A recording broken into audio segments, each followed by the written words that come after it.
Now look at this, evaluating sources, and here's myself. Very important video. This one's going to link in with your ones on critical engagement, plagiarism, intertextuality, even stuff on critical terms, critical thinking, okay? So throughout your university experience, showcasing proficient evaluation and analytical skills is important when crafting assignments. So effective evaluation entails conducting thorough background research to substantiate your arguments with evidence rather than solely relying on personal opinions, okay? So essential to critical evaluation is the ability to provide a fair and balanced assessment of your sources, okay? So look at this, okay? So areas to consider when evaluating a source. So the evaluation of a source's usefulness is contingent upon the nature of your assignment. Nevertheless, there are fundamental aspects to consider, and here's some of them here.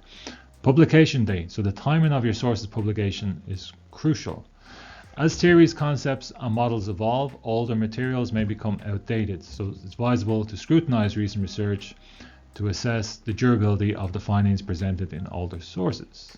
And that also dovetails into authorship. So prior to delving into a source, it's essential to critically assess the author's identity. Is the author an expert? If not, do they possess sufficient qualifications to discuss the topic? Does the source provide information about the author's credentials and qualifications? So basically, understanding the author's expertise and perspective is key to assessing the credibility of the content. Now, CRAP, okay? I'm sure everyone's heard of CRAP. The CRAP test is a set of criteria used to evaluate the quality and reliability of information sources, particularly in academic or research settings. Currency, relevance, authority, accuracy, purpose. CRAP, okay? And look, here we go. Here's the CRAP test. I'll leave that up for you there. You can have, you can peruse that while I'm yabbering on here, okay?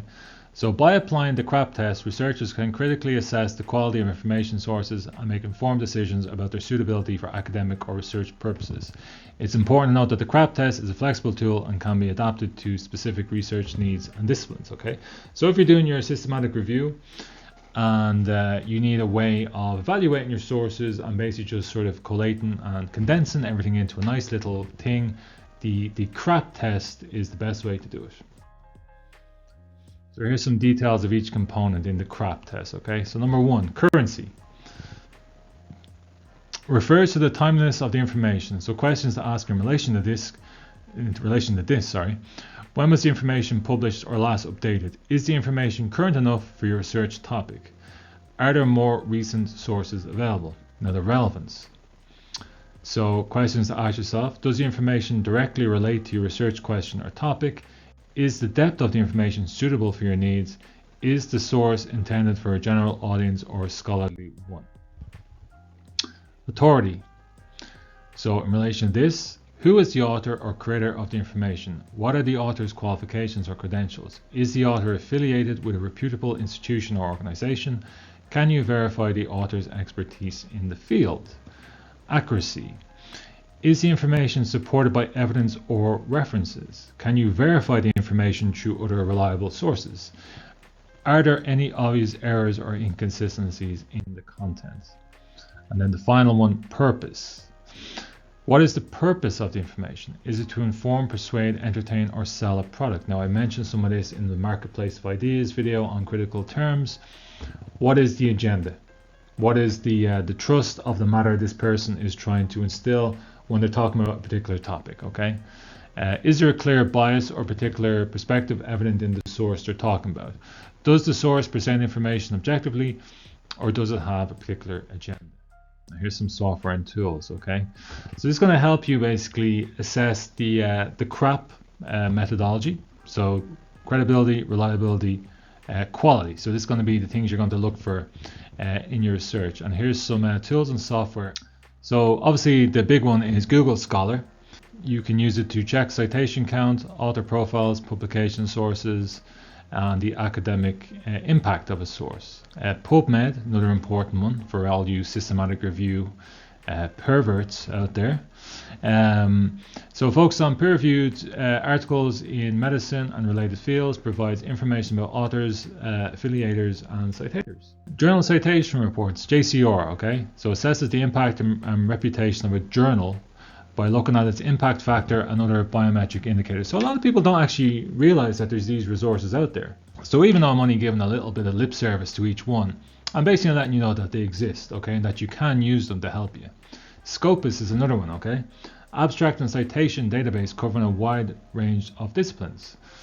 So offers citation analysis, author profiles, and journal metrics to evaluate the scholarly impact of sources.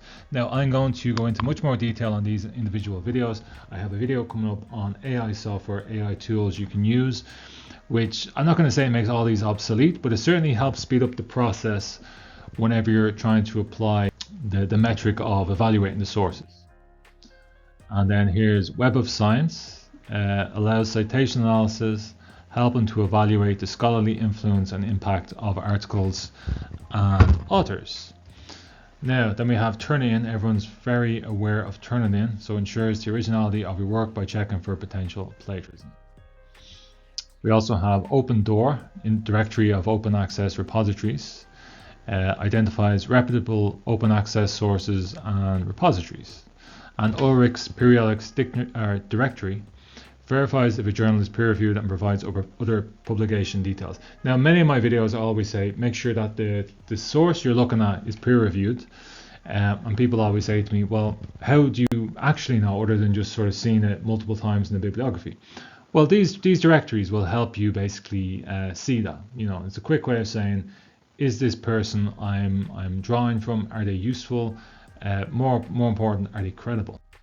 Crossref Metadata API. Check digital object identifiers, DOIs, for articles to ensure accurate referencing and cross-referencing. Okay, it's very important. And then RefWorks organizes and manages references, adding in citation accuracy and proper sourcing. Okay, so that's just a few of the tools there you may not be aware of. Now, look, I'll give a little bit of detail here before I go into my big video on it, but AI technologies can be used in various stages of the research process to aid researchers in identifying, assessing, and managing sources. And I use this myself. So here are some ways AI can be applied. So semantic scholar. Now, each of these have their pros and cons. Obviously with AI, especially in its infancy form we have now, be very careful how you use it, and always sort of use the traditional methods as well. And use a blending of it. You know, use a few of these tools. Don't just use one, and don't just rely on one. And certainly don't dispense with the traditional methods of peer reviewing and evaluating sources. Semantic scholar, okay. So it utilizes natural language processing and machine learning to identify and categorize scholarly articles, provide citation and reference information. Just as a side note, be careful if it says it's using Harvard. It could be a different version of the Harvard. It could be a modified version of the APA. Again, it's not perfect, so just keep checking it, okay? IBM Watson Discovery can be used to analyze large data sets, extract insights, and assist in finding relevant information in academic literature. Cite evaluates the context in which a citation is made, helping researchers assess the reliability of references and the overall impact of a publication. Copernio helps researchers access full-text articles by integrating with library subscriptions and open access sources. Meta, formerly Sciencescape. So it's an AI-powered literature review tool and assists researchers in finding relevant papers by analyzing the context and content of academic articles. Okay. Cytomatic helps researchers assess the impact and reliability of academic articles by analyzing citation patterns. Euphoria, useful in fields that involve visual data such as medical research or biology by assisting in the analysis of images and figures in academic papers. And then we have Iris, which is quite famous. Uses machine learning to understand the context of research papers and identify relevant literature. And now we come to the outro. Okay, so look, when you're evaluating sources, you're not doing so in a vacuum. There's going to be loads of tools and software methods out there that's going to help you. I've listed a lot of them here. Just as a note on AI, just be very wary. Just be careful. Don't rely heavily or almost exclusively on it. Use the traditional methods. Look at how other people are evaluating source. Look at your peers. Look at other theses, and see how they came to the use of those sources themselves. And really just keep your eyes open when you're doing it. I know this might sound strange, but it's like just be aware of what you're doing. So when you're evaluating a source, like even using the CRAP test, it's there for a reason. And it has worked for countless years. And there's all different ones. I mean, there's the ABC checklist, all those type of things. In the other videos I have on this, with that dovetails or sort of does, links up with these PowerPoint slides, you'll see that there's a wide variety of way of evaluating sources.